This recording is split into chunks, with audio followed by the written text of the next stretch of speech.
Perché au sommet d'une colline escarpée dans les Alpes bavaroises, le château de Neuschwanstein ressemble à quelque chose tout droit sorti d'un conte de fées. Sa silhouette imposante et fantastique a captivé l'imagination de millions de personnes à travers le monde, à tel point qu'elle a servi d'inspiration au célèbre château de la Belle au bois dormant de Disney. Mais au-delà de son apparence magique, Neuschwanstein est aussi le reflet de l'âme d'un roi, Louis II de Bavière, un monarque solitaire et rêveur qui cherchait refuge dans l'art et la fantaisie face aux exigences du monde réel. L'histoire de Neuschwanstein commence en 1869, lorsque Louis II, âgé de 24 ans, décide de construire un château inspiré des idéaux du Moyen Âge, une période qu'il considère comme pleine de noblesse, de chevalerie et de spiritualité. L'emplacement choisi était une zone montagneuse près du village de Honschwangau, où existait déjà un château plus ancien, où le roi avait passé une partie de son enfance.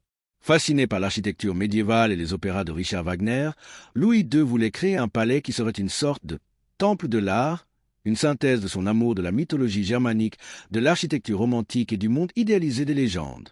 Bien qu'à première vue, Neuschwanstein ressemble à une construction médiévale, il s'agit en réalité d'un ouvrage du XIXe siècle qui utilisait des technologies modernes pour l'époque. La conception du château a été confiée au scénographe Christian Jank, plus habitué à concevoir des décors de théâtre que de véritables bâtiments, ce qui explique son esthétique dramatique et fantaisiste.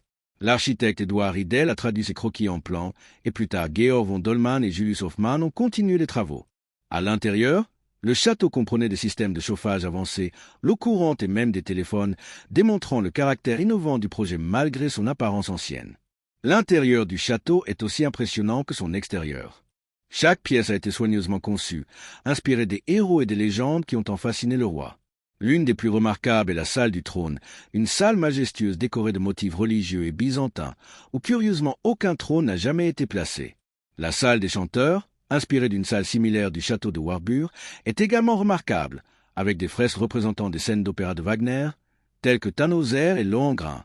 Les appartements privés du roi reflètent également sa nature introspective, luxueux, mais plein de symbolisme et de références mythologiques. Malgré sa conception ambitieuse, le château ne fut jamais entièrement achevé. Louis II n'y vécut que quelques mois avant d'être déclaré mentalement inapte en 1886, dans des circonstances encore entourées de mystères et de controverses. Peu de temps après, il a été retrouvé mort dans le lac de Starnberg avec son psychiatre, dans un apparent suicide ou accident. Il avait à peine 40 ans. Sa mort brutale a laissé le château inachevé et de nombreuses pièces prévues n'ont jamais été construites. Ce dont Louis II rêvait comme d'une retraite privée, loin du monde et dédié à l'art, devint bientôt une attraction publique. Quelques semaines après sa mort, Neuschwanstein fut ouvert au public afin de récupérer une partie de l'argent investi dans sa construction, qui avait atteint des chiffres astronomiques et généré de nombreuses dettes. Paradoxalement, ce qui devait être un sanctuaire de solitude est devenu l'un des monuments les plus visités au monde. Aujourd'hui, le château de Neuschwanstein accueille plus de 1,4 million de visiteurs par an. L'image de carte postale de sa façade blanche avec des tours pointues, encadrées par les forêts et les montagnes de Bavière, est devenue l'une des icônes les plus reconnaissables d'Allemagne. Mais sa valeur va au-delà du visuel. Neuschwanstein représente la tension entre la réalité et la fantaisie, entre le pouvoir et l'évasion, entre le monde moderne et le désir d'une époque idéalisée. Le château suscite également une réflexion sur le rôle de l'art et de l'imagination en temps de crise. Louis II, isolé et peu intéressé par la politique, trouve dans l'architecture, la musique et le mythe un moyen d'exprimer sa vision du monde. Bien qu'il ait été durement critiqué à son époque, beaucoup le voient aujourd'hui comme un visionnaire qui a transcendé son époque et laissé derrière lui un héritage unique, où chaque pierre semble raconter une histoire. En bref, le château de Neuschwanstein n'est pas seulement un bâtiment spectaculaire. C'est un symbole de ce qui se passe lorsque le pouvoir rencontre la passion artistique, lorsque les rêves d'un individu peuvent se matérialiser, même si ce n'est que dans la pierre, le bois et la peinture.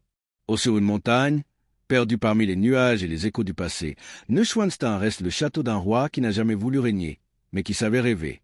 Si vous souhaitez connaître d'autres histoires intéressantes, vous pouvez suivre ma chaîne YouTube, Franck Fernandez Historia.